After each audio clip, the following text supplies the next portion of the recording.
এই হলো গলদপুর। মেরে কেটে ১৫০ মধ্যবিত্ত পরিবারের বাস এই ছোট্ট জনপদ গলদপুরে। এই গলদপুরেই থাকে আমাদের এই কাহিনীর নায়ক শ্রীমান গুলটে চরণ গুহ, ওরফে গুলটে মামা। গুলগাপ্পা আড্ডা মেরে জীবনটা কাটিয়ে দিতে পারাটাই গুলটে মামার একমাত্র লক্ষ্য।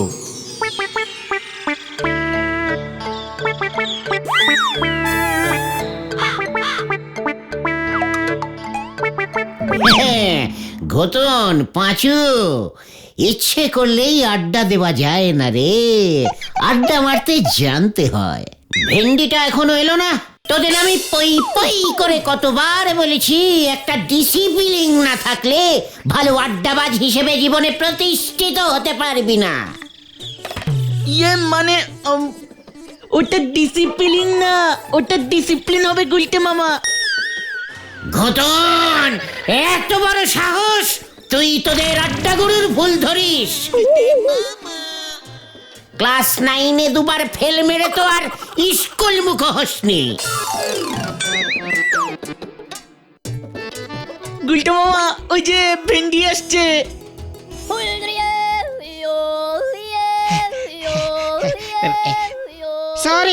সরি গুলটে মামা, একটু দেরি হয়ে গেল আর কি। পাক্কা 6.5 মিনিট লেট করেছিস থেকে আসতে, বলছিস কিনা একটু দেরি হয়ে গেল। তুমি কি বলতে চাইছো একটু খোলসা করে বলবে গুলটে মামা? এই গলদপুরের উত্তর দিকটা কোন দিকটায় পড়বে রে? উত্তর দিক? মানে সূর্য তো নদীর ওপারেই ওঠে, আর উল্টো দিকেই আমাদের স্কুলটা ছিল। স্কুল তো এখনো আছে, তোরা শুধু নেই। মানে স্কুল পশ্চিমে। বুঝাচ্ছি, স্কুলের খেলার মাঠটা হলো উত্তর দিকে। সাবাস পাঁচু, ফাঁকা জমিও পেয়ে গেলাম তাহলে। অপূর্ব, তুমি কি বলতে চাইছো একটু খোলসা করে বলবে গুলটে মামা? করবো মানে? দেখ না কি করি। অত বড় মাঠটা শুধু শুধু স্কুলের বকাটে ছাত্রগুলোর জন্য ফেলে রেখেছে, ওটা এবার একটা বিশাল বড় কাজে লাগাতে হবে। তৈরি হ তোরা, কোমর বেঁধে তৈরি হ। তোদের লিডার গুলটে মামা ডাক ছেড়েছে। তুমি যতই ডাক ছাড়ো, তোমার ডাক হেড স্যার শুনলে তাও। গুলটে মামা, স্কুলের মাঠে কিছু করতে হলে কিন্তু হেড স্যারের পারমিশন লাগবে গুলটে মামা। হেড স্যার মানে তো নটু বাবু, নটেশ্বর সরখেল। আমি যেবার আমার স্কুলের জীবন থেকে পদত্যাগ করে আড্ডা জীবনে প্রবেশ করলাম, সেই বছরই নটুবাবু গলদপুর হাই স্কুলে পদার্পণ করিয়াছিলেন। ওরে গলদপুরের বলদ ছেলের দল, তোরা কোনো চিন্তা করিস না। নটুবাবু আমাকে যথেষ্ট করে, আমাকে চেষ্টা করিলেও উনি ভুলিতে পারিবেন না। চল সকলে ওনার সঙ্গে মুখোমুখি সাক্ষাৎ করি। উনি যখন শুনিবেন ওনার স্কুলের একজন প্রাক্তন ছাত্র এত বড় একটি কার্য করিতে চলিতেছে, দেখবি গর্বে ওনার বুকের ছাতি হাতির মতো ফুলিয়া উঠিবে। আরে বাবা, তুমি করবেটা কি সেটা তো আগে বলো। সময় হলেই সব জানতে পারবি। হজম করতে পারবি কিনা গ্যারান্টি দিয়ে বলতে পারছি না। আজ রোববার, এখন হেড স্যারকে নরদার চায়ের দোকানে পাবো, এই ব্যাপারে আমি তোমাকে গ্যারান্টি দিচ্ছি গুলটে মামা। ওরে গলদপুরের বলদ ছেলের দল, তোরা চল রে চল রে চল, দঙ্গল বেঁধে মঙ্গল করতে যাই ওই নরার চায়ের দোকানে।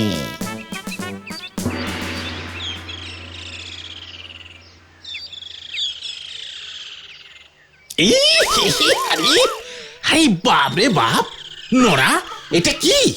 কেন স্যার, চা? তা চা কি চা পাতা দিয়েই করেছিস নাকি ঘাস পাতা দিয়ে? গে স্যার, 2 বার ফুটিয়েছি তো। ছাগলের মূত্র হয়ে গেছে একেবারে। কি কাণ্ড কি কাণ্ড! ইস স্যার, ছাগলে আমাদের স্কুলের মাঠের ঘাসগুলো খেয়ে খেয়ে শেষ করে দিচ্ছে। স্কুল মাঠটা যে এভাবে ছাগলের আন্ডারে চলে যাবে এ আমি স্বপ্নেও ভাবতে পারিনি স্যার। এই যে আরো বড় ছাগল এসেছে। মানে হ্যাঁ স্যার, ঠিকই ধরেছেন, বড় বড় ছাগল। একবার ভালো করে দেখুন স্যার, গরুর মতো সাইজের এক একটা ছাগল। সারাদিন কাজকর্ম করে না, শুধু ঘাস খায়। ছাগলগুলোর কি সাহস! আপনি থাকতে আপনার স্কুলের মাঠে ছাগল, কি সাহস! আপনাকে না জানিয়ে ঘাস খায়। তাই বুঝি? এটা বাসা, তা ছাগলের সাথে তোমার পার্থক্যটা কি? তা মতলব খানা কি? ঝেড়ে কাশো তো দেখি, সঙ্গে তো দেখি ছোট ছাগলগুলোও আছে। আপনার পায়ের ধুলো দিন স্যার, আশীর্বাদ করুন আপনার স্কুলের এই প্রাক্তন ছাত্র যেন সফল হতে পারে। এরেছে, তুমি সফল হলেই তো কেলেঙ্কারি। তা কি এমন মহাকার্য করতে চলেছো শুনি? স্যার, আমাদের এই গলদপুরে আমি আরো একটা হিমালয় পর্বত স্থাপন করব। কি? হিমালয়? এই গলদপুরে হিমালয় স্থাপন? উজবুক, মস্করা করার আর জায়গা পাও না। মস্করা নয় স্যার, হিমালয়ের মতো ঠান্ডা মস্তিষ্কে আমি কথাটা বলছি। ভারতবর্ষের উত্তরে থাকবে মূল হিমালয়, আর গলদপুরের উত্তরে আমাদের এই স্কুলের মাঠে এবার থেকে থাকবে মিনি হিমালয়। বাজারের বরফকালে প্রচুর বরফ নষ্ট হয় স্যার। আমি বরফ কল থেকে বরফের চাই নিয়ে এসে বরফের উপরে বরফ, তার উপরে বরফ, একটার উপর একটা বরফের চাই সেট করে হিমালয় পর্বত তৈরি করে ফেলবো স্যার।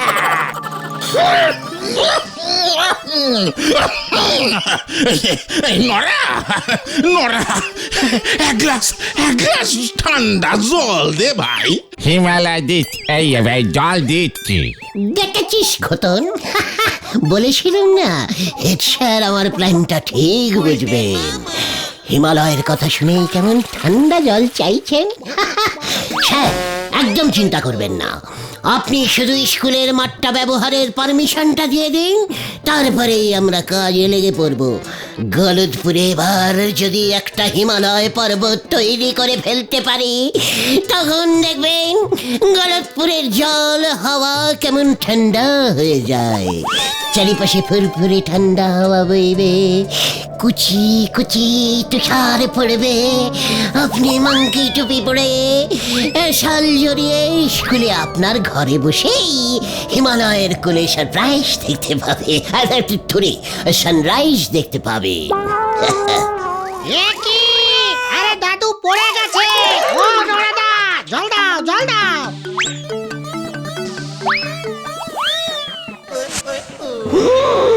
এরপরে আমাদের গলদপুরে জল কত সস্তা হয়ে যাবে, কলের আর প্রয়োজনই হবে না। কিভাবে গুলটে মামা?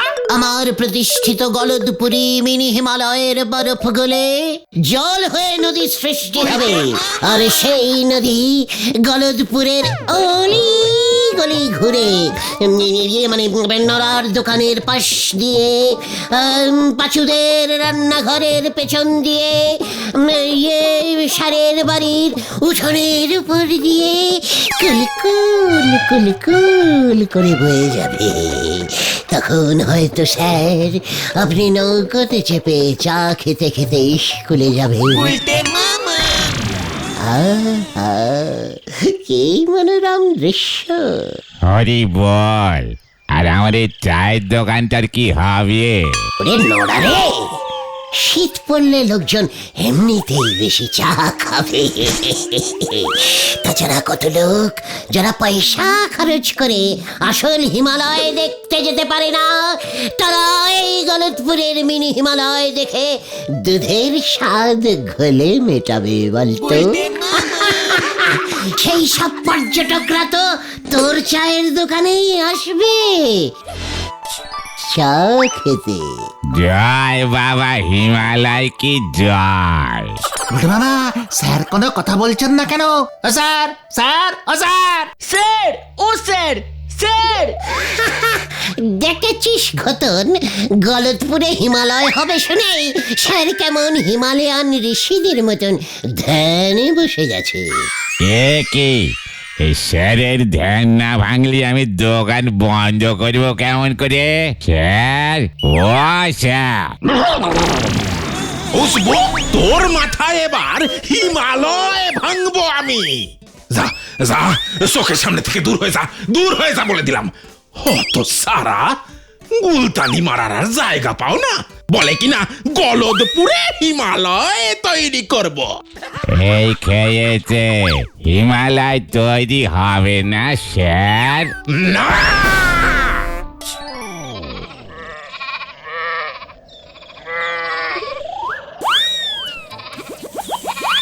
তাহলে এখন কি হবে? হেড স্যার তো মাঠটা তোমাকে ছাড়বে না বলেই মনে হলো। যাই বলো না কেন, তুমি যে এরকম একটা বোম্বাস্টিক আইডিয়া ছাড়বে আমি তো সেটাই বুঝতে পারিনি গুলটে মামা। পাক্কা আড্ডাবাজের মগজ থেকে এমন সব আইডিয়াই বের হয় রে বলদের দল। তাতে আর লাভ কি হলো বলো? হিমালয় পর্বত তো আর তৈরি করা যাবে না। হেড স্যার তো শুনেই ভিড়মি খেয়েছেন। তাছাড়া এত বড় হিমালয় পর্বত তৈরি করতে তো প্রচুর বরফ লাগবে। এত বরফ আমরা পাবো কোথায়? আর পেলেও এত বরফ কিনতে প্রচুর টাকা লাগবে। এত টাকাই বা পাবে কোথায় গুলটে মামা? ওরে আমার গলদপুরের বলদ ছেলের দল, আগে এই মাঠটাকে পাই, তাহলে দেখবি বাকিটা জোগাড় হয়ে যাবে। রামচন্দ্রের বানর সেনারা যদি পাথর দিয়ে অত বিশাল একটি সমুদ্রে এপার ওপার সেতু তৈরি করতে পারে, তবে আমরাই বা বরফের উপর বরফ, তার উপরে বরফ, তার উপরে আরো বরফ ফেলে ফেলে মিনি সাইজের একটা হিমালয় পর্বত তৈরি করতে পারবো না? আহা! তার মানে তুমি কি বলতে চাও গুলটে মামা? আমরা বানর?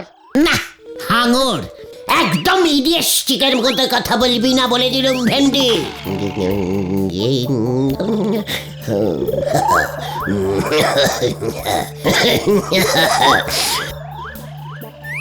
এই মাঠেই আমি স্থাপন করিব গলদপুরের মিনি হিমালয়, এই আমি প্রতিজ্ঞা করিলাম। আর স্যার? বড় বড় কাজে এমন ছোট ছোট বাধা অনেক আসবে রে পাঁচু। যাগে, তোরা এখন বাড়িতে যা, আজ রাতটা আমাকে ভালো করে ভাবতে দে। স্যারকে রাজি করানোর জন্য একটা জব্বর প্ল্যান বার করতেই হবে। হ্যাঁ হ্যাঁ, সেই ভালো। এখন তুমি বাড়িতে যাও, নয়তো পিসিমা আবার তোমাকে খুঁজতে বেরিয়ে পড়বে। আমরাও ঘরের ছেলে ঘরে ফিরে যাই। পিসিমা আজ লাউ চিংড়ি করবে বলেছিল। ভালো কথা মনে করেছিস পাঁচু, তোরা বাড়ি ফিরে যা। আগামীকাল সকাল ঠিক 9টায় গজাদার বাগানে গুপ্ত মিটিং কল করিলাম। সকলে ঠিক সময় মতো হাজির থাকবি, মনে থাকে যেন।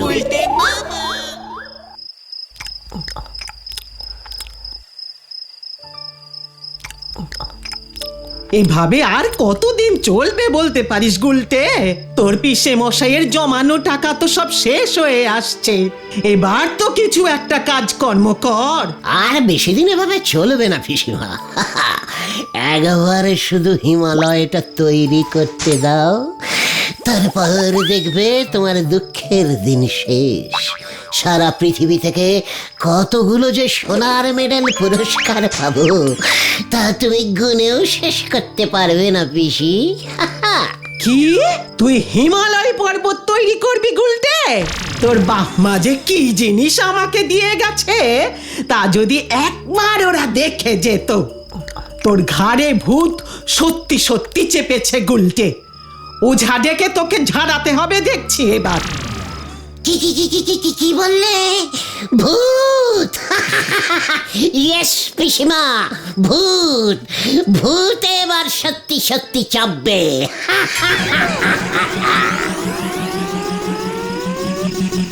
হায় ভগবান, কি যে করি আমি এ ছেলেকে নিয়ে।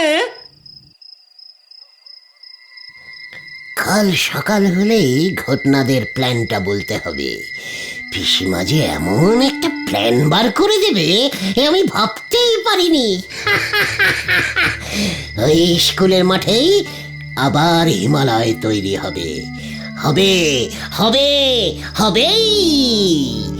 আর আমার তৈরি হিমালয়ের সর্বোচ্চ চূড়ায় সর্বপ্রথম আমি উঠব, আমি আমি আমি উঠব।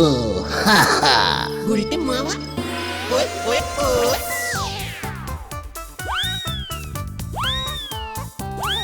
এই তো আর একটু গুলটে মামা, আর একটু।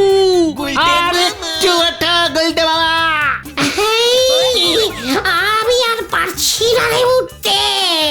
ওরে বাবা, পারবে পারবে গুলটে মামা পারবে।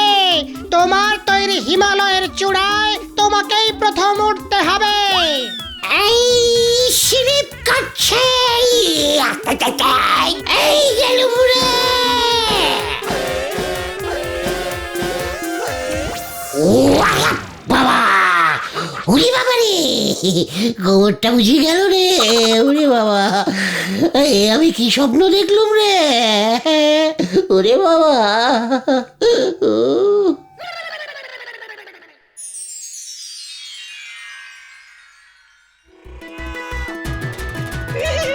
কি প্ল্যান বের করেছো গুরু?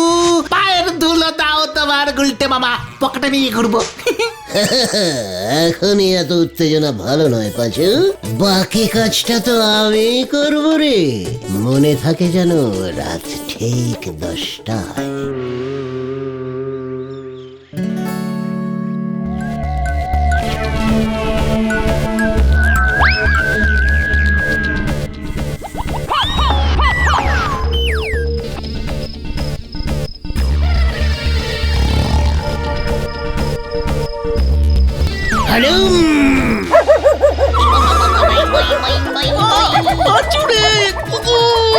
আমার মা যা যা যা, ওই যে ওই যে ওই যে।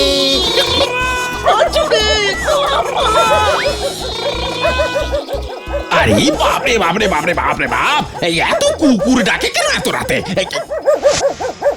এ কি, এইটা কি? এই মরেছে, কেস তো পুরো ঘুরে আমার দিকেই আসছে। ওরে বাবা, আমি ভূত হলুম। ভূত? তা ভূত দেখে কুকুর বুঝি ঘেউ ঘেউ করে? চুরি করবার আর জায়গা পাও নাই। দাঁড়াও দেখাচ্ছি। কই গেল কই গেল কই গেল? এই তো, চা, হরিটা ভেঙে গেল। এ কি উজবুক গুলটে, তুই এত বড় সাহস তোর? আমি চোর না, আমি নিজে, আমি ওই হিমালয়। হ্যাঁ, মনে পড়েছে, আমি হিমালয় ওঠার প্র্যাকটিস করছিলাম স্যার। মই নিয়ে চলে গেছে স্যার। মই মই তোর মাথায় এবার আমি দই ঢালবো, দাঁড়া। আই গেলুম রে, পুরিয়া বাপ রে বাপ।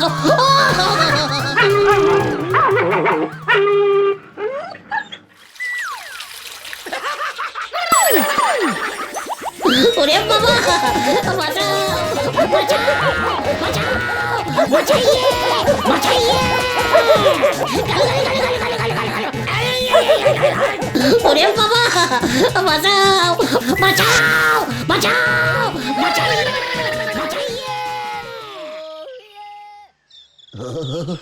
ওরে বাবা, ও মাগো, ও মাগো, তোরা যে এইভাবে আমার সাথে বিশ্বাসঘাতকতা করবি আমি বুঝতে পারিনি রে। আমায় আগায় তুলে মই সরিয়ে নিলি। কি করবো গুলটে মামা, ওই কুকুরটা এসেই তো সব গন্ডগোল করে দিল। আমি আর হিমালয় পর্বত স্থাপন করব না রে ভাইগণ। কেন গুলটে মামা, কেন আমাদের উপর রাগ করে? না রে ভাই, তো ওই কুকুরগুলোর জন্য।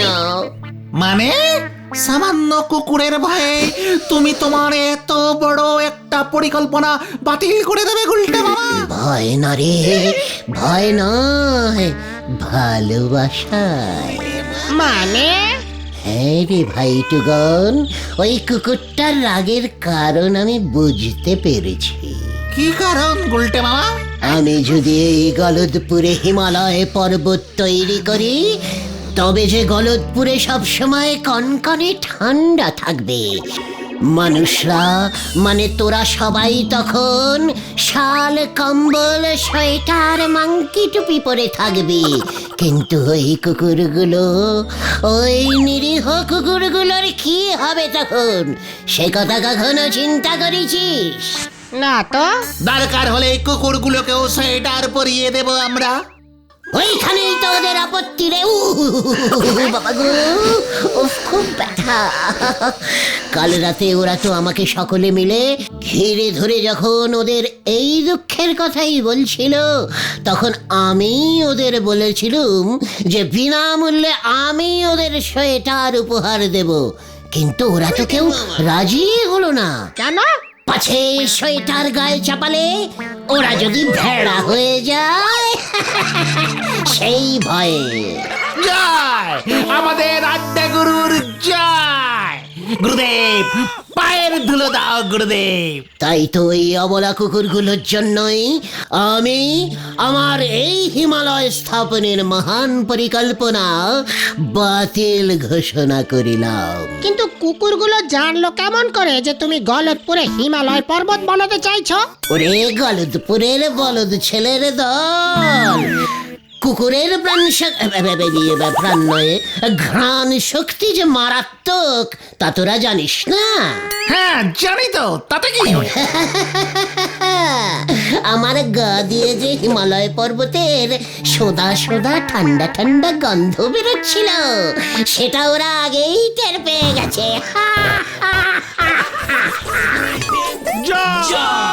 আড্ডা গুরু গুলটে মামার জয়।